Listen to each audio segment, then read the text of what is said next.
Qui aurait cru que le monde pouvait s'arrêter de tourner en quelques heures seulement? Que le silence effacerait les bruits des chantiers, les plaidoiries des avocats, Le procès est ouvert, vous pouvez vous asseoir.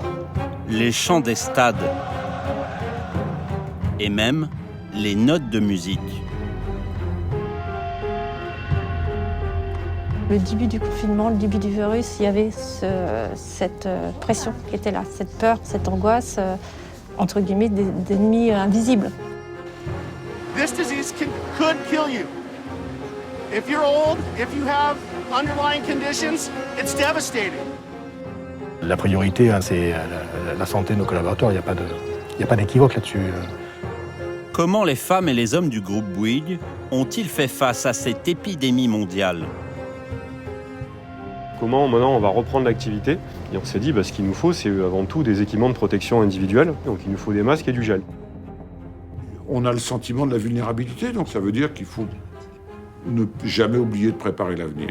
C'est ma responsabilité, c'est ma mission, mais on a tous, chacun à son niveau, une responsabilité pour penser à l'avenir, le préparer, l'anticiper et l'affronter le mieux possible. Comment les équipes ont-elles cohabité avec cette menace invisible pour maintenir, coûte que coûte, les activités essentielles de l'économie? C'est notre mission. On n'a pas le choix. On y va. Tu es avec ton masque, tu es dans cette épidémie, et donc, que va-t-il se passer? Comment les collaborateurs ont-ils réinventé le quotidien de l'entreprise? Le confinement, c'est un accélérateur des nouvelles façons de travailler. On passe de l'état où on est vraiment passif dans une situation de crise à un état où on devient actif. Et ça modifie complètement la donne.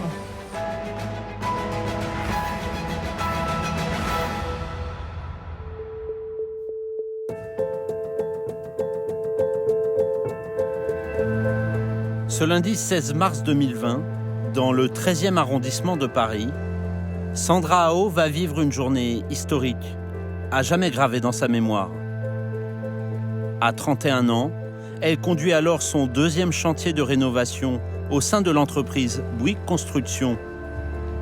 Mais tout va s'arrêter en quelques heures. Le président devait parler le lundi soir et on a eu une note, je crois que c'était dans l'après-midi ou le soir même, pour pouvoir nous dire qu'on avait une journée pour pouvoir tout fermer et pouvoir après rentrer chez nous. Là, vous voyez, c'est un BIMA. Donc c'est l'équipement qui nous permet de pouvoir travailler en façade. C'est de la location qui est imputée sur le chantier. J'ai 5 grues, entre guillemets, qui sont là, qu'on doit payer, et qui dorment, qui ne sont pas utilisées. C'est du jamais vu. Non, j'ai jamais vécu ça, de fermer et de me dire, je sais pas quand est-ce qu'on reviendra. On verra bien, de ne pas pouvoir donner de réponse à tous ceux qui appellent pour dire quand est-ce qu'on reprend. Je sais pas. Moi, j'ai pas vécu une situation de guerre, mais vous n'avez pas le sentiment qu'un jour tout s'arrête. C'est un truc qui vous paraît pas réel, en fait. On nous avait annoncé que ça s'arrêtait pour 2 semaines, et nous, on avait imaginé dès le début que c'était au moins 6 semaines. Le lundi 16 mars, ça a été un choc brutal. Le discours du président de la République a été très solennel, très grave. Et donc, comme tout le monde, on a pris ça d'une manière assez violente, même très violente, avec de l'inquiétude pour les proches, pour soi-même, pour tous les gens qu'on aime, qu'on connaît. L'impact sur l'économie est incroyablement brutal, avec toute la désorganisation que ça suppose. Et donc, j'ai dit, l'affaire est sérieuse. Paradoxe de cette France confinée, quand certains salariés doivent rester à leur domicile, d'autres vont vivre une période cruciale où aucune erreur n'est permise. Au cockpit de Bouygues Télécom, Benoît Laclé et ses équipes ont vu les fréquences de télécommunications s'emballer avec le confinement du pays. Sans ces réseaux, des familles, des entreprises seraient définitivement coupées du monde. Pile à 16h04, on a perdu un PSS. Et c'est quoi, c'est DCQ, c'est que de la DCQ ou c'est une perte franche? On a perdu la boucle du Havre Vas-y, attends, si tu veux, je vais voir. En fait, ce qui se passe là, on a un équipement central de notre réseau qui ne répond plus. On n'arrive plus à se connecter dessus et qui prend plus la charge de trafic. Attention, là, il y a 10 000 personnes qui n'ont plus de fixe, qui n'ont plus de télévision, qui ne peuvent plus travailler dans ces périodes. Potentiellement des entreprises, potentiellement des hôpitaux, des cliniques. Donc oui, ouais. Cette période-là, elle rajoute une petite pression en plus où on se dit, faut se dépêcher. Quand le réseau ne répond plus, en coulisses, Mathieu Foucault est en première ligne. Il est l'un des techniciens qui a affronté pendant les 55 jours de confinement ce virus invisible. On a une perte d'un équipement, donc il faut essayer de réparer au plus vite.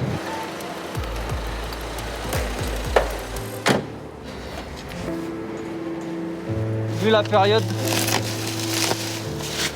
on préfère prévoir la pièce, venir une seule fois. On prend une seule fois les ascenseurs. Au fil des semaines, ce père de 2 petites filles a appris à se méfier du virus sur les poignées de porte, dans les cages d'ascenseurs, dans les moindres recoins. Concrètement, quand on écoutait les informations, c'était la catastrophe dehors, c'était la guerre. Donc c'est vrai que nous, les seules choses qui nous faisaient penser qu'il fallait sortir, c'était ça allait aider quelques personnes. Après, ça ne va pas les aider sur l'instant T, mais on sait qu'il y a les enfants à côté, on sait qu'il y a le télétravail. Voilà, après, si ça peut aider une seule personne, c'est ce qu'il faut retenir.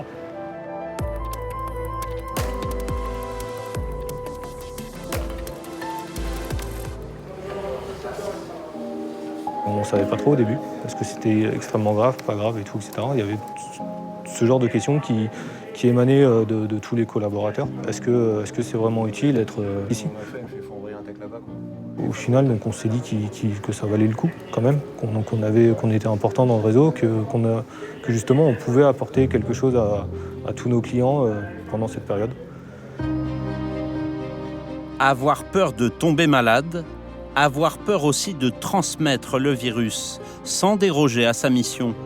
Il était 17h14 cet après-midi lorsque l'Organisation mondiale de la santé a évoqué pour la toute première fois une crise sanitaire mondiale majeure de notre époque. La rédaction de TF1 a toujours accompagné les moments historiques des Français, mais les équipes n'avaient jamais côtoyé d'aussi près la menace. Cette journée un peu spéciale et un peu particulière évidemment, avec une prise de parole du Premier ministre et des ministres qui l'accompagneront, vous avez vu à 17h, donc voilà. D'ailleurs, on assure l'antenne ce soir, attention, c'est important d'agir comme ça parce qu'on aura un temps évidemment court entre la fin des annonces et le début du journal. Quand on envoie des équipes, quand on couvre par exemple une crise, une guerre, un conflit, on se projette et puis quand on revient chez soi, c'est terminé. Là, on traitait comme journaliste, observateur, professionnel, et quand on rentrait chez nous, on était rattrapé par la vie des Français tous les jours. Donc on avait les mêmes inquiétudes pour nos enfants, pour nos proches. Et puis, pendant quelques heures au siège de TF1, on refaisait notre métier de journaliste avec cette nécessaire distanciation, parce que sociale, mais éditoriale, par rapport à une situation. Donc cette espèce de schizophrénie, presque, que nous avons dû gérer, elle est pour moi totalement nouvelle. Nous serons en direct à Paris avec François-Xavier Ménage. Les règles, elles sont multiples. D'abord, on a toujours mis une petite Charlotte sur le micro, qu'on change plusieurs fois par jour pour les éventuels postillons. Cette perche, elle nous permet d'avoir une distance d'au moins 1 mètre avec notre interlocuteur. J'ai parfois eu peur de potentiellement pouvoir contaminer sans le savoir des interlocuteurs, notamment des personnes âgées au tout début, parce qu'on rentrait dans l'intimité de ces personnes. On prenait 1000 précautions, on restait très peu de temps, on touchait rien, même la tasse de café qui nous était offerte. J'ai pris des photos sur mon appareil pour faire un album dans 1 an ou 2. Des photos des salles de montage, des photos du plateau du journal, non pas sur moi, mais tout ce qu'on ne voit pas. Et je me suis dit, mais c'est fou là, parce que t'es pas en train de parler d'un événement lointain qui n'arrive qu'aux autres, quoi.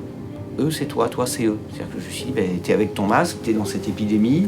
Mon copain qui est l'opérateur image, qui est masqué. Ma fidèle prompteuse depuis 10 ans, qui est masquée, mon assistant. Waouh, en régie. Malgré tout, ce qu'on fait, est bien et ce qu'on fait est utile. Moi, j'ai pas besoin d'en être convaincu.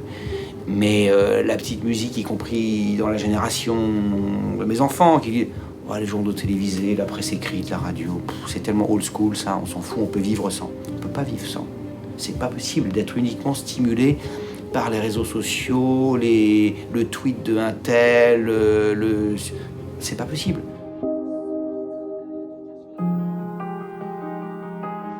Face à l'épidémie, des équipes habituellement très discrètes ont dû s'engager sur la ligne de front. Bon, rien de spécial cette nuit? Non? L'été? Froid et remis en chercher. Ouais.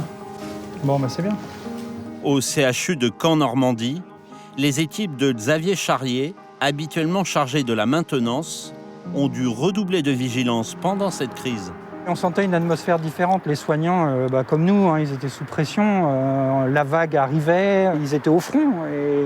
Et avoir en face de soi le premier patient Covid, c'est quand même une inquiétude, une source d'inquiétude. Même s'ils sont habitués à soigner, même si les microbes, ils les côtoient tous les jours. Le rôle principal de l'équipe, ça a été de permettre aux soignants de se consacrer aux soins. C'est-à-dire principalement de faire en sorte que tout ce qui était l'aspect matériel, tous les aspects matériels, ils en soient déchargés.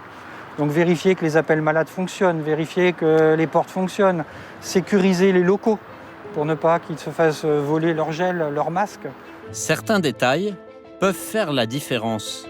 Et une mission notamment, transformer le système de ventilation pour que le virus ne mette pas en danger le personnel de l'hôpital. Et en fait, le fait de souffler dans la pièce, plus d'air que l'on en aspire, fait que le courant d'air va naturellement vers l'extérieur. Et on n'était pas sûr de pouvoir y arriver. Donc on a dit au docteur, on fait un test, parce qu'on a senti que ça vous rassurerait, ça rassurerait votre personnel. Ah ouais. Et puis du coup, on a fait un test. Le test a été concluant. Donc on est passé à l'échelle de la moitié du service, en fait. Effectivement, nous, on ne peut pas faire correctement notre travail si on n'a pas tous ces gens autour de nous. Enfin, tout le personnel qui travaille dans un hôpital est un maillon essentiel du soin, de la chaîne de soins. Je suis évidemment très fier de voir que les collaborateurs, grâce à leur qualité personnelle, l'importance de la conscience qu'ils ont de leur mission, ont réagi positivement. Et bien, tous ces gens-là ont fait un boulot formidable. Ça fera partie de la mémoire de l'entreprise, de se souvenir que dans les cas difficiles, il y a un bon nombre de collaborateurs qui acceptent d'aller au feu, si je puis dire. Aude Chapuis avoue avoir traversé l'épreuve de sa vie au plus fort de l'épidémie de Covid-19. À Versailles, la directrice des Jardins d'Arcadie, société commune entre Bouygues Immobilier et Acapace, a dû tout simplement redonner goût à la vie aux 91 locataires de cette résidence adaptée aux seniors et lutter contre un destin que certains jugeaient déjà implacable. Les résidents nous disaient « Moi, j'ai 95 ans, c'est pas maintenant qu'on va m'enlever ma liberté. De toute façon, si il est arrivé le moment pour moi de quitter cette terre, d'accord, je l'accepte. » Donc voilà, pendant 15 jours, il a fallu beaucoup discuter. Ils ont compris qu'on avait peur.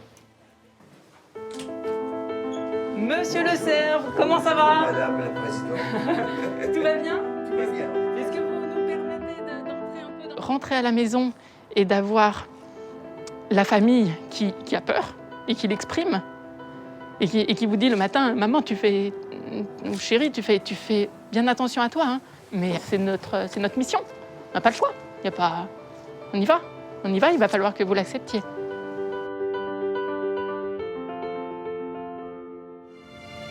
Who's responsible for your safety out here?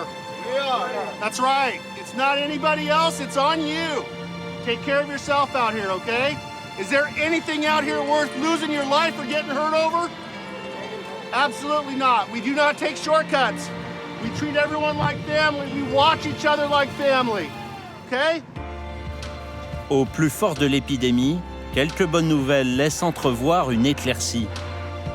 Il est 4h30 du matin à l'aéroport de Los Angeles aux États-Unis. Alors que plus de 115 000 personnes ont déjà trouvé la mort, des compagnons du groupe Colas ont tenu à mener à bien leur chantier. So we work 20 hours a day, 2 10-hour shifts, 6 days a week. We started construction in February of 2020, and the pandemic hit mid-March of 2020 and came pretty quick. And so it was definitely an adjustment period. Avant même les autorités locales, dès le mois de février, les équipes ont appliqué scrupuleusement les consignes de sécurité sanitaire. The mask was very difficult for the first couple of days to get used to until everyone realized what was at stake. And it was our families and our loved ones and how it spread. It became second nature and everyone bought in right away. Même le temps d'une pause déjeuner, plus personne ne veut abandonner cette protection. How's it going, guys? Yeah, you guys taking care of us pretty good with the mask, you know, and all the stuff we got to. It helped us a lot. I really take it off. The other night I slept in it. Yeah. No sé si el que antes estuvo aquí antes de mí tiene algún problema, no sé. Entonces mejor lo hago yo y así me siento más seguro ya al sentarme y agarrar las cosas. We realized it was serious when we were told that we could be shut down. Our industry could be shut down. So many other families, so many other workers around the country lost their jobs, and we were lucky that we were deemed essential. And the only way to keep working was to take it serious, because if somebody in our crew, in our company got sick, there's a chance 100 guys out here, we're going to lose the ability to bring home a paycheck.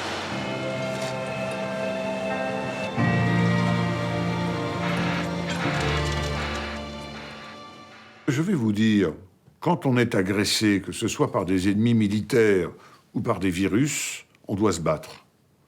Et c'est ça la vraie fonction. L'homme, il est fait pour se battre, pour réagir, pour se défendre et pour mettre en place des moyens pour survivre et vaincre. Eh bien, c'est ça notre travail.